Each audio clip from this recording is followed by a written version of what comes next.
ವಿಚಾರಣೆ June 10ಕ್ಕೆ ನಿಗದಿಪಡಿಸಿದೆ high court. ವಿಚಾರಣೆಯನ್ನ June 10ಕ್ಕೆ ಇವತ್ತು ವಾದ ಪ್ರತಿವಾದ ಆಲಿಸಿದೆ ಹೈಕೋರ್ಟ್. ಒಂದಷ್ಟು ಪ್ರಶ್ನೆಗಳನ್ನ ಕೂಡ ಮುಂದಿಟ್ಟಿದೆ. ವಿಚಾರಣೆಯನ್ನ ಇನ್ನು ಜೂನ್ 10ಕ್ಕೆ ಮುಂದೂಡಲಾಗಿದೆ.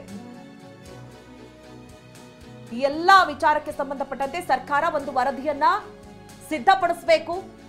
ಜೂನ್ 10ಕ್ಕೆ ಅದಕ್ಕೆ ಹೈಕೋರ್ಟ್ನ ಮುಂದಿಡಬೇಕಾಗುತ್ತೆ. ಈಗಾಗಲೇ ಹೈಕೋರ್ಟ್ ಒಂದಷ್ಟು ಪ್ರಶ್ನೆಯನ್ನ ಇಟ್ಟಿದೆ. ಏನೆಲ್ಲ ವ್ಯವಸ್ಥೆಗಳನ್ನ ಮಾಡ್ಕೊಂಡಿದ್ರಿ, ಎಷ್ಟು ಜನ ಪೊಲೀಸರ ನಿಯೋಜನೆ ಆಗಿತ್ತು ಅನ್ನೋದ್ರ ಬಗ್ಗೆ ವಕೀಲರು ತಿಳಿಸಿದ್ರು. ಆದ್ರೆ ಆಂಬ್ಯುಲೆನ್ಸ್ ವ್ಯವಸ್ಥೆ ಯಾಕಾಗ್ಲಿಲ್ಲ, ವೈದ್ಯಕೀಯ ವ್ಯವಸ್ಥೆ ಯಾಕಾಗ್ಲಿಲ್ಲ, ಅಲ್ಲಲ್ಲೇ ಕೆಲವರು ಉಸಿರುಗಟ್ಟಿದ್ರು, ಅಂತವರಿಗೆ ಫಸ್ಟ್ ಏಡ್ ಅಲ್ಲೇ ಆಗ್ಬೇಕಾಗಿತ್ತು, ಅದರ ವ್ಯವಸ್ಥೆ ಆಗ್ಲಿಲ್ಲ.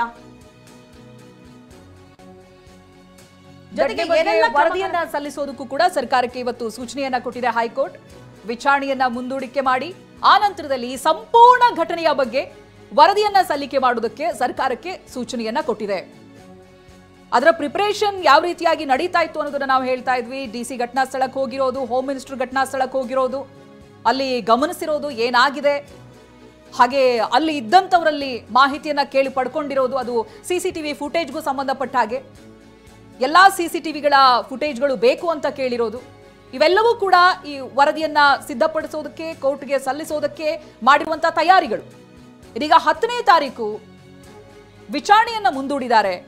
ಘಟನೆ ಬಗ್ಗೆ ವರದಿಯನ್ನ ಸಲ್ಲಿಸೋದಕ್ಕೂ ಕೂಡ ಸರ್ಕಾರಕ್ಕೆ ಸೂಚನೆಯನ್ನ ಕೊಡಲಾಗಿದೆ. 11 ಜನರ ಸಾವಿನ ಹೊಣೆ, ಜೊತೆಗೆ ಅದಕ್ಕೆ ಕಾರಣ ಏನಾಗಿತ್ತು, ಯಾಕಾಯ್ತು, ಸಂಪೂರ್ಣವಾದಂಥ ವಿವರವನ್ನ ಕೊಡಬೇಕು. ಇವತ್ತು ಕೋರ್ಟ್ಗೆ ಮಾಪನ್ನ ಸಲ್ಲಿಕೆ ಮಾಡಿದ್ದಾರೆ ಅಂತ ಹೇಳಿದ್ರೆ ಸಂಪೂರ್ಣವಾದಂಥ ಚಿನ್ನಸ್ವಾಮಿ ಸ್ಟೇಡಿಯಂನಲ್ಲಿ ಇರುವಂತಹ ಗೇಟ್ಗಳ ಸಂಖ್ಯೆ, ಹೊರಗಡೆ ಜನ ಜಮಾಯಿಸಿದ್ರು, ಏನಾಗಿತ್ತು, ಎಷ್ಟು ಗೇಟ್ಗಳು ಓಪನ್ ಇತ್ತು, ಇವೆಲ್ಲ ಮಾಪ್ ಸಮೇತವಾಗಿ ಸಲ್ಲಿಸಿದ್ದಾರೆ ಹೈಕೋರ್ಟ್ಗೆ. ಇನ್ನು ಮುಂದಿನ ವಿಚಾರಣೆ ಏನು ನಿಗದಿಪಡಿಸಿದಾರಲ್ಲ ಜೂನ್ 10ನೇ ತಾರೀಕು, ಉಳಿದಂತ ವಿವರವನ್ನು ಕೂಡ ಕೊಡಬೇಕಾಗುತ್ತೆ. ಏನಾಗಿತ್ತು, ಎಕ್ಸಾಕ್ಟ್ ಆಗಿ ಏನಾಗಿತ್ತು, ಇಷ್ಟೊಂದು ಸಾವು ನೋವಾಗೋದಕ್ಕೆ ಏನ್ ಕಾರಣ ಆಯ್ತು, ಯಾವ ಯಾವ ಗೇಟ್ಗಳಲ್ಲಿ ಎಷ್ಟು ಸಾವನ್ನಪ್ಪಿದ್ದಾರೆ, ಎಷ್ಟು ಜನ ಸಾವನ್ನಪ್ಪಿದ್ದಾರೆ, ಜೊತೆಗೆ ಗಾಯಾಳುಗಳ ಸಂಖ್ಯೆ. ಹೈಕೋರ್ಟ್ ಇವತ್ತು ಹೇಳಿರೋದು 75 ಜನ ಗಾಯಾಳುಗಳಿದ್ದಾರೆ ಅಂತ, 40 ಅಲ್ಲ 41 ಅಲ್ಲ. ಆಮೇಲೆ ಕ್ಯಾಶುಯಾಲಿಟೀಸ್ ಬಗ್ಗೆ ಇನ್ನೂ ಕೂಡ ಕನ್ಫರ್ಮ್ ಆಗಿಲ್ಲ. ಬಹಳಷ್ಟು ಜನ ಚಿಕಿತ್ಸೆಯನ್ನ ಪಡೆದು ಮನೆಗಳಿಗೆ ಹೋಗಿರೋದು ಇದೆ. ಹಾಗೆ ಉಳಿದಂಥವ್ರು ಇನ್ನೂ ಕೂಡ ಚಿಕಿತ್ಸೆಯನ್ನ ಪಡೀತಾ ಇದ್ದಾರೆ. ಚಿಕಿತ್ಸೆಯನ್ನ ಪಡೀತಾ ಇರುವವರ ಕಂಡೀಷನ್, ಇವೆಲ್ಲ ವಿವರವನ್ನ ಹೈಕೋರ್ಟ್ಗೆ ಸಲ್ಲಿಸಬೇಕು. ಈಗಲೂ ಅದೆಷ್ಟೋ ಜನ ಆಸ್ಪತ್ರೆಗಳಲ್ಲಿ ಇದ್ದಾರೆ, ರಿಕವರ್ ಆಗ್ತಾ ಇದ್ದಾರೆ.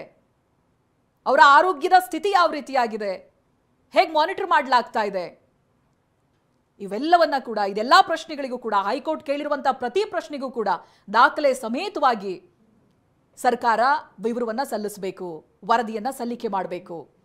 ಇದಕ್ಕೆ ಜೂನ್ 10ರವರೆಗೂ ಕೂಡ ಸಮಯ ಇದೆ. ಜೂನ್ 10ಕ್ಕೆ ವಿಚಾರಣೆಯನ್ನ ಮುಂದೂಡಿಕೆ ಮಾಡಲಾಗಿದೆ. ಈ ದಿನಾಂಕ ಜೂನ್ 10ನೇ ತಾರೀಕು ಮತ್ತೆ ವಿಚಾರಣೆಯನ್ನ ಕೈಗೆತ್ತಿಕೊಳ್ಳುತ್ತೆ ಹೈಕೋರ್ಟ್. ಈ ಬಗ್ಗೆ ಇನ್ನಷ್ಟು ಮಾಹಿತಿಯನ್ನ ಪಡೆದುಕೊಳ್ತಾ ಹೋಗ್ತೀವಿ. ನಮ್ಮ ಪ್ರತಿನಿಧಿ ರಮೇಶ್ ಲೈವ್ ನಲ್ಲಿ ಜಾಯ್ನ್ ಆಗ್ತಾ ಇದ್ದಾರೆ. ರಮೇಶ್, ನಾವು ಕೆಲವೊಂದಷ್ಟು ಅಂಶಗಳು ಏನಾಗ್ತಾ ಇದೆ ಹೈಕೋರ್ಟ್ ನಲ್ಲಿ ಅನ್ನೋದನ್ನ ನಾವು ಗಮನಿಸ್ತಾ ಇದ್ವಿ. ಸಾಕಷ್ಟು ಪ್ರಶ್ನೆಗಳನ್ನ ಹೈಕೋರ್ಟ್ ಮುಂದಿಟ್ಟಿದೆ. ಏನೇನಾಯ್ತು ಇವತ್ತಿನ ಸಂಪೂರ್ಣವಾದಂತಹ ವಾದ ಪ್ರತಿವಾದ, ಏನೇನಾಯ್ತು ವಿವರವನ್ನ ಹೇಳೋದಾದ್ರೆ ರಮೇಶ್. ಚೈತ್ರ, ಇವತ್ತು ಬೆಳಿಗ್ಗೆ 10 ಹೈಕೋರ್ಟ್ ಸ್ವಯಂ ಪ್ರೇರಿತವಾಗಿ PL ದಾಖಲಿಸಿಕೊಳ್ಳೋದಕ್ಕೆ ತೀರ್ಮಾನ ಮಾಡಿತ್ತು. ಅದರಂತೆ ಸೂಚನೆ ಕೊಟ್ಟಿತ್ತು AGಗೆ. ಅದರಂತೆ ಅಡ್ವೊಕೇಟ್ ಜನರಲ್ ಅವರು ಬೆಳಿಗ್ಗೆ ಬಂದಾಗ ನೀವು ಈ ಘಟನೆಗೆ ಕಾರಣ ಏನು, ಈ ಘಟನೆಯಲ್ಲಿ ಭದ್ರತಾ ವೈಫಲ್ಯ ಇದೆಯಾ, ಸರ್ಕಾರದ ವೈಫಲ್ಯ ಇದೆ, ಏನೇನು ತನಿಖೆ ಆಗಿದೆ, ಎಲ್ಲದರ ಮಾಹಿತಿ ಕೊಡಿ ಅಂತೇಳಿ ಹೇಳಿದರು. ಅದರಂತೆ ಈಗ ವಿಚಾರಣೆ 2:30ಗೆ ಶುರು ಆಯಿತು. ಆ ಸಂದರ್ಭದಲ್ಲಿ ಅಡ್ವೊಕೇಟ್ ಜನರಲ್ ಅವರು ಇದುವರೆಗೂ ಏನೇನು ಕ್ರಮವನ್ನು ಕೈಗೊಂಡಿದ್ದೀವಿ ಅನ್ನೋ ಮಾಹಿತಿಯನ್ನು ಕೊಟ್ಟರು. ಅವ್ರ ವಾದ ಏನಂತಂದರೆ, ಸ್ಟೇಡಿಯಂನಲ್ಲಿ ಅವಕಾಶ ಇರೋದು 33,000 ಜನಕ್ಕೆ ಅಷ್ಟೇ, ಅಂದರೆ 34,600 ಜನಕ್ಕೆ ಇದ್ರೂ ಕೂಡ 33,000 ಟಿಕೆಟ್ ಮಾತ್ರ ಕೊಡಲಾಗುತ್ತೆ. ಆದರೆ ನಿನ್ನೆ 2.5 ಲಕ್ಷ ಜನ ಸ್ಟೇಡಿಯಂ ಬಳಿ ಬಂದಿದ್ರು. ಹೀಗಾಗಿ ಸಮಸ್ಯೆ ಉದ್ಭವ ಆಗಿದೆ. ಮತ್ತೆ ಮಾಮೂಲಿ ಏನು ಅವರು ಅಂದರೆ ಮ್ಯಾಚ್ಗಳು ನಡೆದಾಗ ಏನು ಭದ್ರತೆಯನ್ನು ನೀಡ್ತಾ ಇದ್ರು ಅದಕ್ಕಿಂತ ಡಬಲ್ ಭದ್ರತೆ, ಅಂದರೆ 700 ಜನ ನೀಡುವ ಬದಲಾಗಿ 1,600 ಜನ ಪೊಲೀಸರ ಭದ್ರತೆಯನ್ನು ನೀಡಲಾಗಿತ್ತು. ಆದರೂ ಕೂಡ ಅದು ಸಾಕಾಗಿರಲಿಲ್ಲ ಅನ್ನುವಂಥ ಮಾಹಿತಿಯನ್ನು ಕೊಟ್ಟಿದ್ರು. ಜೊತೆಗೆ 2 ಲಕ್ಷ ಜನ ಸ್ಟೇಡಿಯಂ ಸುತ್ತಮುತ್ತಲೇ ಇದ್ದಿದ್ದರಿಂದ ಎಲ್ಲ ಘಟನೆಯೂ ಕೂಡ ಸ್ಟೇಡಿಯಂ ಗೇಟ್ ಬಳಿನೇ ಆಗಿದೆ. 11 ಜನ ಕೂಡ ಸ್ಟೇಡಿಯಂ ಬಳಿನೇ ಸತ್ತಿದ್ದಾರೆ ಅನ್ನುವಂಥ ಮಾಹಿತಿಯನ್ನು ಕೊಟ್ಟರು. ಅದೇ ರೀತಿ ರಾಜ್ಯದ ಬೇರೆ ಬೇರೆ ಭಾಗದಿಂದ ಜನ ಬಂದಿದ್ರು. ಹೀಗಾಗಿ ವಿವಿಧ ಭಾಗಗಳ ಜನ ಸತ್ತಿದ್ದಾರೆ. ಕೊಯಮತ್ತೂರಿಂದ ಬಂದಿರುವಂಥ ಒಬ್ಬ ವ್ಯಕ್ತಿ ಕೂಡ ಮೃತಪಟ್ಟಿದ್ದಾನೆ. ಹೀಗಾಗಿ ಜನದಟ್ಟಣೆನೇ ಇದಕ್ಕೆಲ್ಲ ಕಾರಣ. ಜೊತೆಗೆ ರಾಜ್ಯದ ಎಲ್ಲಾ ಕಡೆಯಿಂದ ಬಂದಿದ್ರು, ಬೇರೆ ರಾಜ್ಯದಿಂದ ಬಂದಿದ್ರು, ಮತ್ತೆ ನಮ್ಮ ಒಂದು ನಿರೀಕ್ಷೆ ಮೀರಿ ಜನ ಬಂದಿದ್ರಿಂದ ಈ ಘಟನೆ ಆಗಿದೆ ಅನ್ನುವಂಥ ಮಾಹಿತಿಯನ್ನು ಕೊಟ್ಟಿದ್ದಾರೆ. ಆದರೆ ಹೈಕೋರ್ಟ್ ಸಾಕಷ್ಟು ಪ್ರಶ್ನೆಗಳನ್ನ ಮುಂದಿಡ್ತು. ಈ ಸಂದರ್ಭದಲ್ಲಿ ನೀವು ವೈದ್ಯಕೀಯ ಫೆಸಿಲಿಟಿ ಕೊಟ್ಟಿರ್ಲಿಲ್ವಾ, ಮತ್ತೆ SOP ಇರಬೇಕು, ಯಾವುದೇ ರೀತಿಯಾದಂಥ ಇಂಥ ಸಮಾರಂಭ ನಡೀಬೇಕಾದ್ರೆ ಒಂದು SOP ಇರಬೇಕು, ಹೇಗೆ ಅದನ್ನ ನಡೆಸಬೇಕು ಅನ್ನೋದ್ರ ಬಗ್ಗೆ ಒಂದು ಮಾರ್ಗಸೂಚಿ ಇರಬೇಕು, ನಿಯಮ ಇರಬೇಕು. ಆ ನಿಯಮಗಳನ್ನ ನೀವು ರೂಪಿಸಿದ್ರಾ, ಆ ನಿಯಮಗಳನ್ನ ನೀವು ಫಾಲೋ ಮಾಡಿದ್ರಾ ಅನ್ನೋಂಥ ಪ್ರಶ್ನೆನ ಇಟ್ಟರು. ಅದೇ ರೀತಿ ಎಷ್ಟು ಆಂಬ್ಯುಲೆನ್ಸ್ ವ್ಯವಸ್ಥೆಯನ್ನ ಮಾಡಿದ್ರಿ, ಜೊತೆಗೆ ಇಮಿಡಿಯೇಟ್ ಆಗಿ ಆಸ್ಪತ್ರೆಗೆ ಸಾಗಿಸೋದಕ್ಕೆ ಏನೇನು ವ್ಯವಸ್ಥೆಯನ್ನ ಮಾಡಿದ್ರಿ ಅನ್ನುವಂಥ ಮಾಹಿತಿಯನ್ನು ಕೇಳಿದಾಗ ಸರಿಯಾದಂಥ ಮಾಹಿತಿಯನ್ನು ಸರ್ಕಾರದ ಪರ ವಕೀಲರು ಕೊಡೋಕ್ಕಾಗಲಿ. ಯಾಕೆಂದ್ರೆ ಅವ್ರು ಹೇಳೋದೇನೆಂದ್ರೆ ಅಗತ್ಯಕ್ಕಿಂತ ಹೆಚ್ಚು ಜನ ಬಂದಿದ್ರು, ಹೀಗಾಗಿ ನಾವು ಯಾವುದನ್ನು ಸರಿಯಾದಕ್ಕೆ ಅದನ್ನ ಮಾಡೋದಕ್ಕೆ ಸಾಧ್ಯ ಆಗಲಿಲ್ಲ, ಗೇಟ್ ಬಳಿ ತುಂಬಾ ರಶ್ ಇತ್ತು, ಮತ್ತೆ ಅವ್ರನ್ನ ಆಸ್ಪತ್ರೆಗೆ ಸಾಗಿಸೋದಕ್ಕೂ ಕೂಡ ಸಾಧ್ಯ ಆಗ್ತಿರ್ಲಿಲ್ಲ ಅನ್ನುವಂಥ ಒಂದು ಮಾಹಿತಿಯನ್ನು ಕೊಟ್ಟರು. ಹೀಗಾಗಿ ಈಗ ಹೈಕೋರ್ಟ್ ಈಗ ಸ್ವಯಂ ಪ್ರೇರಿತ PL ದಾಖಲಿಸಿಕೊಂಡು ಈಗ ಸರ್ಕಾರಕ್ಕೆ ನೋಟಿಸನ್ನು ಜಾರಿ ಮಾಡಿದೆ. ಈಗ ವಿಚಾರಣೆ ಜೂನ್ 10ನೇ ತಾರೀಕು ಅಂದರೆ ಮಂಗಳವಾರಕ್ಕೆ ಮುಂದೂಡಿದೆ. ಅವತ್ತು ಸರ್ಕಾರ ಸ್ಟೇಟಸ್ ರಿಪೋರ್ಟನ್ನು ಹೈಕೋರ್ಟ್ಗೆ ಸಲ್ಲಿಸಬೇಕಾಗತ್ತೆ. ಯಾಕೆ ಈ ರೀತಿ ಘಟನೆ ಆಯಿತು, ಮತ್ತೆ ಜೊತೆಗೆ ಅಲ್ಲಿದ್ದಂಥ ವಕೀಲರು ಕೂಡ ಸಾಕಷ್ಟು ಆರೋಪಗಳನ್ನು ಮಾಡಿದ್ರು. ಸರ್ಕಾರ ಸರಿಯಾದಂಥ ವ್ಯವಸ್ಥೆ ಮಾಡಿರಲಿಲ್ಲ, ಮತ್ತೆ ಹೈಕೋರ್ಟ್ ಮೇಲೆ ಕೂಡ ಜನಗಳು ನಿಂತಿದ್ರು, ಜೊತೆಗೆ ಎಲ್ಲ ಕಡೆ ಸಂಚಾರ ದಟ್ಟಣೆ ಆಗಿತ್ತು, ಜನರು ಕೂಡ ಎಲ್ಲ ಕಡೆ ಇದ್ರು, ಆದರೂ ಕೂಡ ಸರ್ಕಾರ ಪೂರ್ವ ಸಿದ್ಧತೆ ಮಾಡಿರಲಿಲ್ಲ ಅನ್ನುವಂಥ ಮಾಹಿತಿಯನ್ನು ಕೊಟ್ಟರು. ಹೀಗಾಗಿ ಹೈಕೋರ್ಟ್ ಈಗ ಈ ಬಗ್ಗೆ ಎಲ್ಲ ಎಕ್ಸ್ಪ್ಲನೇಷನ್ ಕೇಳಿದೆ. ಜೊತೆಗೆ ಸರ್ಕಾರ ಕೂಡ ಈಗಾಗಲೇ ನಾವು ತನಿಖೆಗೆ ಆದೇಶ ಕೊಟ್ಟಿದ್ದೀವಿ, ತನಿಖೆಯಲ್ಲಿ ಏನು ರಿಪೋರ್ಟ್ ಬರುತ್ತೆ ಎಲ್ಲ ಸತ್ಯಾಸತ್ಯತೆ ಬಯಲಾಗುತ್ತೆ ಅನ್ನೋದನ್ನು ಹೇಳಿದ್ದಾರೆ. ಜೊತೆಗೆ ಹೈಕೋರ್ಟ್ ಒಂದು ಪ್ರಶ್ನೆಯನ್ನು ಇಡ್ತು, ಎಷ್ಟು ಗೇಟ್ಗಳಿದೆ ಅಲ್ಲಿ, ಎಷ್ಟು ಗೇಟ್ ಓಪನ್ ಇತ್ತು ಅಂತೇಳಿ. 21 ಗೇಟ್ ಇತ್ತು, 21 ಗೇಟು ಓಪನ್ ಇದೆ ಅನ್ನೋದು ನಮಗೆ ಇರುವಂಥ ಪ್ರಾಥಮಿಕ ಮಾಹಿತಿ. ಆದರೆ ಮುಂದೆ ತನಿಖೆ ಆದ ನಂತರ ಎಷ್ಟು ಗೇಟ್ ಆಕ್ಚುಲ್ ಆಗಿ ಓಪನ್ ಇತ್ತು ಅನ್ನೋದು ತಿಳಿದು ಬಿಡುತ್ತೆ ಅಂತೇಳಿ AG ಹೇಳಿದ್ದಾರೆ.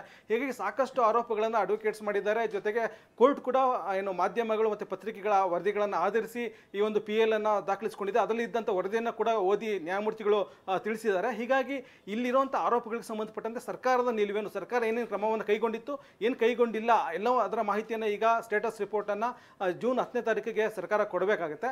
ಹೀಗಾಗಿ ಕೋರ್ಟ್ ಅಲ್ಲಿವರೆಗೂ ಟೈಮ್ ಕೊಟ್ಟಿದೆ. ಅದಾದಮೇಲೆ ಕೋರ್ಟು ಮುಂದಿನ ಒಂದು ಸೂಚನೆಗಳನ್ನು ಅಥವಾ ಆದೇಶಗಳನ್ನು ಸರ್ಕಾರಕ್ಕೆ ನೀಡುತ್ತೆ.